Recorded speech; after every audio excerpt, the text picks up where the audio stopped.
Ugh, didn't realize my lipstick was so that I need to touch it up. But I also want to share, oh my God, Diva Loves. This is Miss Sophia the Diva. So I'd heard about this particular lipstick. I guess it came up on Facebook in an article. It's called the Lip Bar. It's vegan.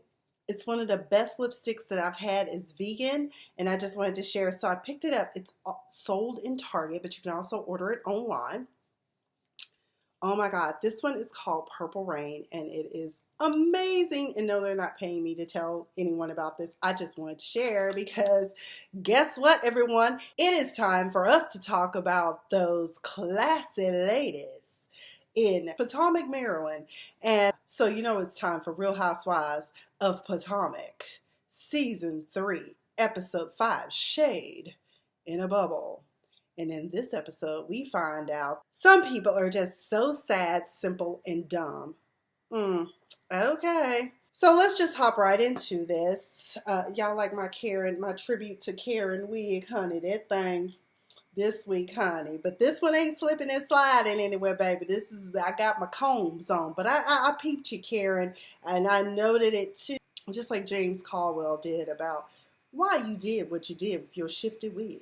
When this episode opens, we learn that Ashley has turned to yoga to be a sense of calm and peace, to bring it to her life. If you all have never done yoga, it is very relaxing. I would not recommend doing hot yoga though. I tried it 3 times and I was like, I'm good. I'm so good on hot yoga. If you can add that to your life, you'll really, really enjoy it. In addition to practicing yoga, she's also decided to become a yogi. And so to get her certification hours, she's invited a couple of the girls to help her with these things. I believe it was her, Giselle, and Candiace. Candy. Anyway, when they are doing this own thing, that's when Candiace is like, and I have been a pageant girl, and so, yeah, girl, I could do that. I was like, girl, it is not that serious. Let's just do,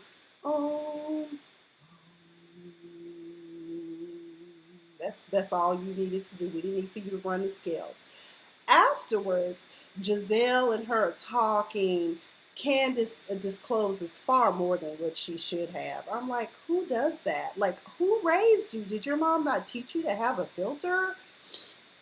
So I guess Candiace's knee-jerk reaction is to always naturally tell her black friends that her white man that she's dating has a brown penis with a pink tip. But now Giselle has this information, so therefore the rest of the group will have this information. There is also discussion about the ring. I guess I missed that part, but I saw a couple of my fellow YouTubers talking about the fact that it seemed as though Giselle scrutinized the ring.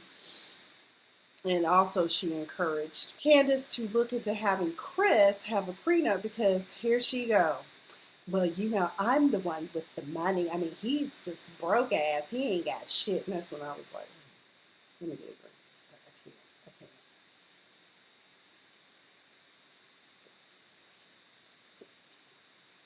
This hits the spot. I don't know. One of my roommates got this sangria stuff. It's 13.9% alcohol. And it really helps to get through painful conversations between Candiace talking or hearing Monique prattle on about her houses and wealth. Shit. Anyway, I also thought I heard Candiace say that Chris turns into like a black man when he drinks. And Giselle says that she actually likes Candiace. A lot of people on Twitter, our theory is that the reason why Giselle likes her is because her money isn't coming from her husband, it's coming from her mother, so that kind of makes a difference.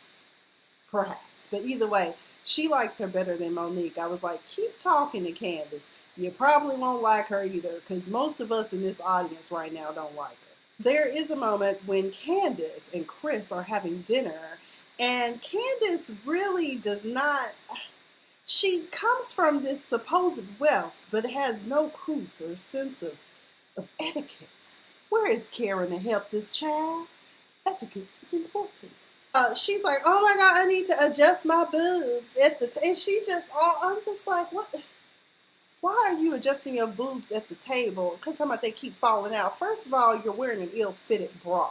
You need to pooch on down to Nordstrom, Sears, Victoria's Secret, La Perla, what's these other places? Fredericks of Hollywood, and get a proper bra measurement so that you can figure out what size bra. Every 6 months, we should be checking, ladies. I know it's a costly expense, but we fluctuate, so hold on to the bigger sizes and the smaller sizes, and you can come together in the middle somewhere. But she does bring up the subject matter of the prenup, and Chris is like, well, I'm just here for you. If I come in with nothing, I leave with nothing. I'm cool. Boom. Problem solved. But Candiace, buy a better bra. They're also discussing the fact that their activity with the group, we should all get the couples together and we should have bubble soccer.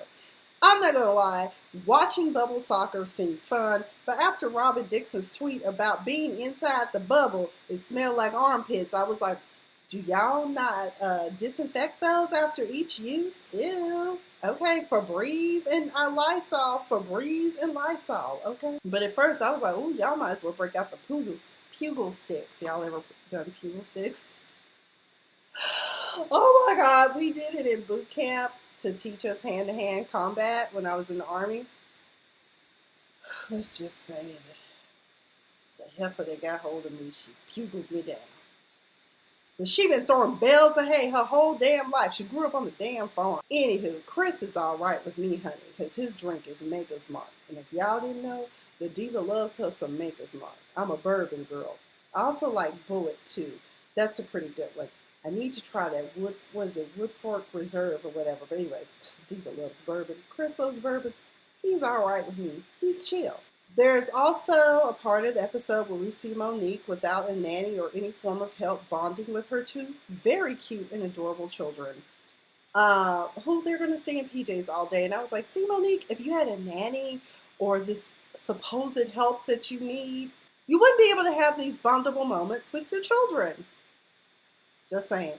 Charisse comes over. There's discussion about the invites that Candiace has sent over to them. They're making fun of it. I'm like, what did y'all want? I mean, it's a field day, basically. Y'all getting together to have some fun, let your hair down, be casual. You don't have to wear heels. Put on your Chucks, your sneakers, whatever, your Nikes.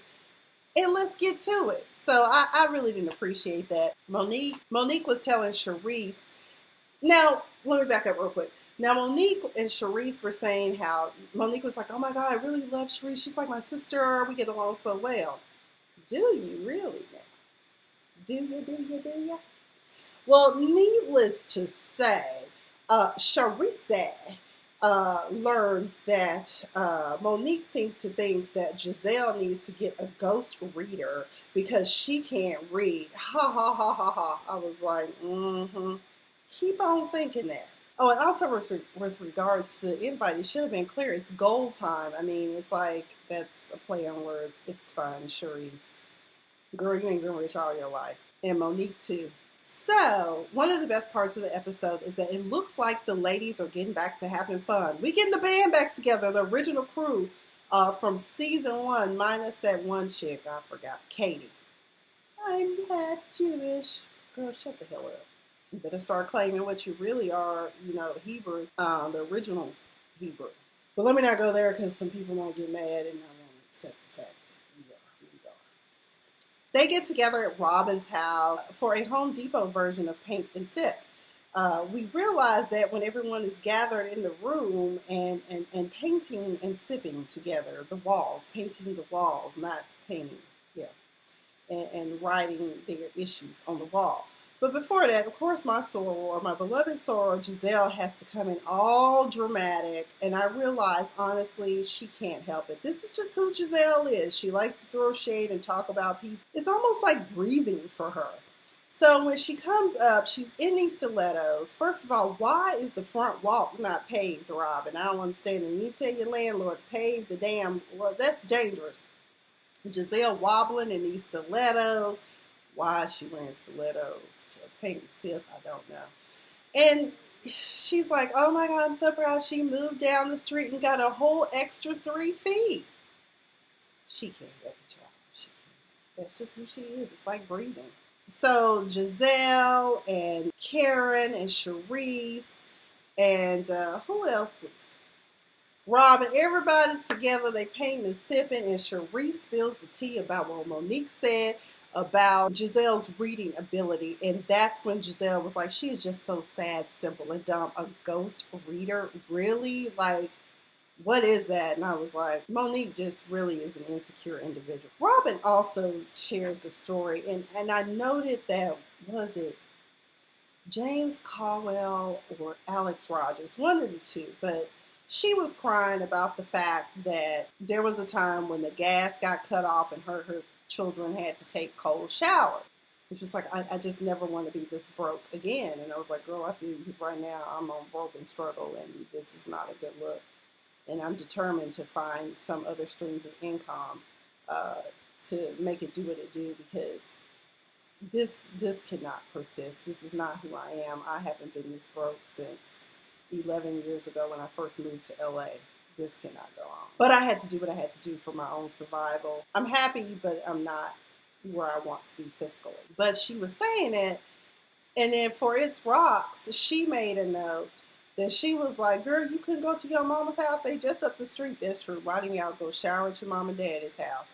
But also, I think it was James Caldwell or Alex Rogers that noted that, damn, you got all these rich friends and not one of them offered you a dime to pay your bill. Well, here's the deal. People pretend well. Pride always comes before the fall. Robyn may not have even shared with anyone that her gas was shut off, but I seem to remember in season 1, there was something said about that, I think. So either way, Robyn, I'm going to pray that that never happens, but also I hope you learned a lesson about giving up all the family money when your husband at the time advised you against making said decision.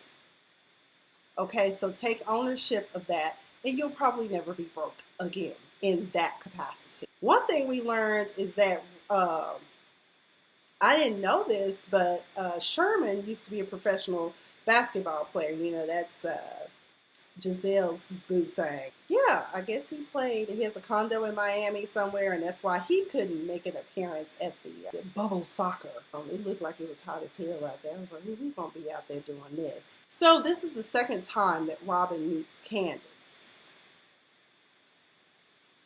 It's like J-Lo and Mariah. Mariah, like, I don't know her. Who is she? Like, why is she so obsessed with me? So, honestly, for Robyn meeting her the first time, she probably really don't remember meeting Candiace, because Robyn was so hell-bent on getting on Monique about that fan page that she believes her family members are running. That I can believe. This time, I think that Robyn may potentially just not like little Candiace. But Robyn is game for this bubble soccer thing, so she really gets into it. Of course, Giselle is throwing shade to her with her linebacker shoulders. I was like, you know what? She is a very feminine woman. Stop, Giselle. Stop. Now, what I did find really sad is the fact that Candiace has now revealed that about Chris's penis, and she also shares that they are a couple that uses magnums. So now Giselle is like, I can't even look down there. I can't even do nothing but look up, put his chest up, Lord. I was like, first of all, why would you even share that with him? Because now it's just awkward for everyone. And Candiace just can't stop talking about it. It's like, I have to justify being with a white man because I'm not with a black man. And we know that black men all have big penises. Sweetie, that ain't true for every black man. And it ain't true that all white men have small ones either. So,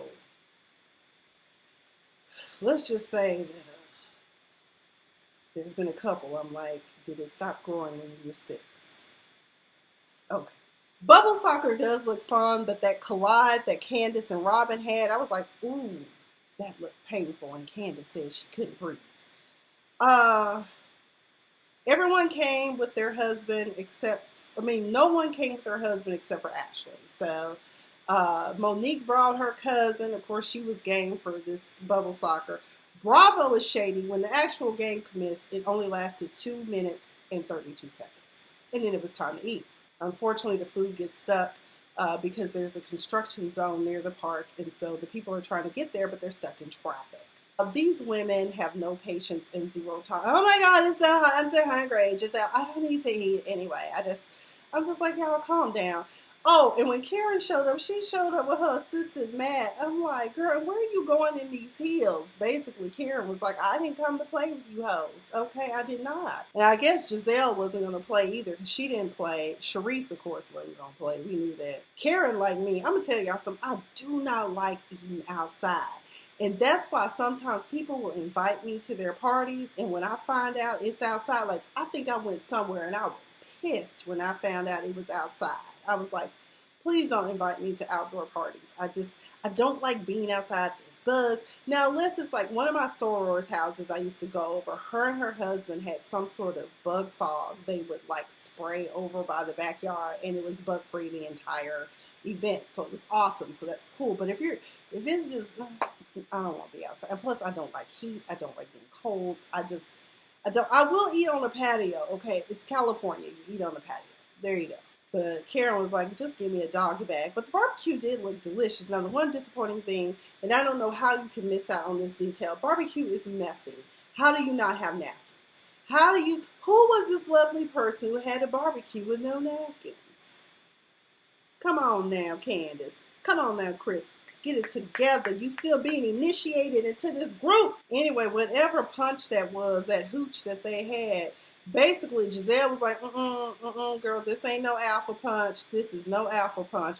This is my kidneys about to shut down punch, okay? Sharice wants to get to the heart of the matter. Let's talk about what does the brown dick man pay for?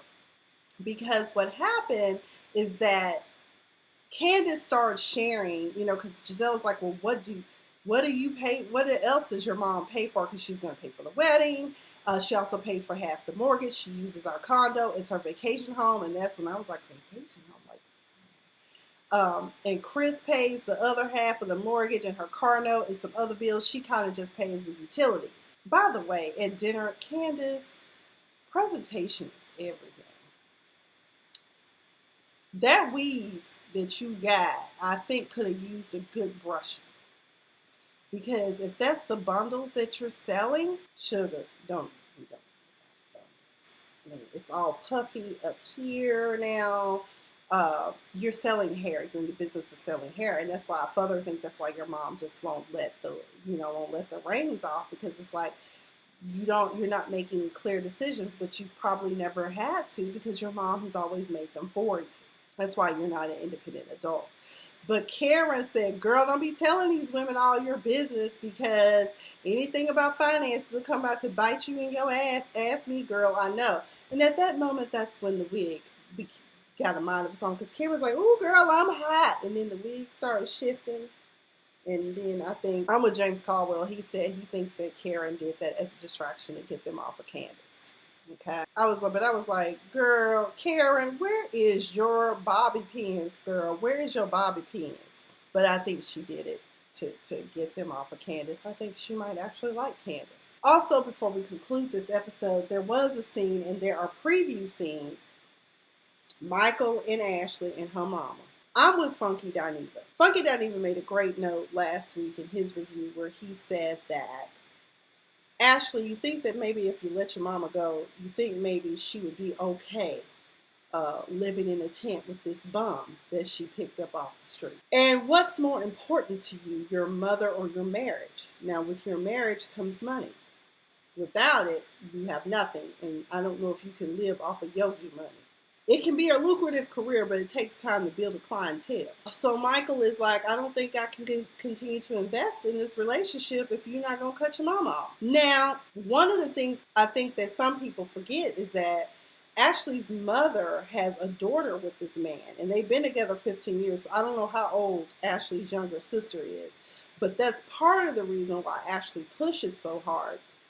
But I just think that honestly, she should let her mom go. And just let her float on her own. She did it to you. You were a child and you had to fend for yourself without your mother's love. Just cut her off. You'll be all right. God's got her. Trust the process. Next week they are going on a retreat. we learned that Ashley's grandparents wanted them to have experiences, and I guess they had a trailer at this resort area. Of course, just looks like you lived in a trailer. Giselle, don't knock trailers. There's a lot of uppity people that have trailers, and there's some of us that were raised in a trailer for a time. It's not that bad, so calm down. At some point, it seems as though during this preview that Giselle ends up lighting into Candiace. I told y'all that honeymoon ain't gonna last long at all. And there's also a confrontation between Ashley and Charisse where somebody called her a bitch or something. I don't know. But either way, I think that's all I've got for this episode. It really wasn't a lot, but of course I talk a lot, so that's why it may seem like a lot. But thank you guys for joining. Thank you to all my new subscribers. I still need more subscribers. I'm sitting at 264 right now. So let's try to get it to 1,000 by July. I can do more things and earn an actual income from doing this if I have 1,000 followers. So help a diva out. And more content can be created because I'll have more time. But that's all I've got for Real Housewives of Potomac Season 3, Episode 5. Shade in a bubble, and there was some shade thrown. I can't wait till they confront Monique about her talking about Giselle not being able to read. Ooh, it's probably going to come out doing this girl's getaway. I've been Miss Sophia the Diva. You've been all that. And where's my purse? Okay.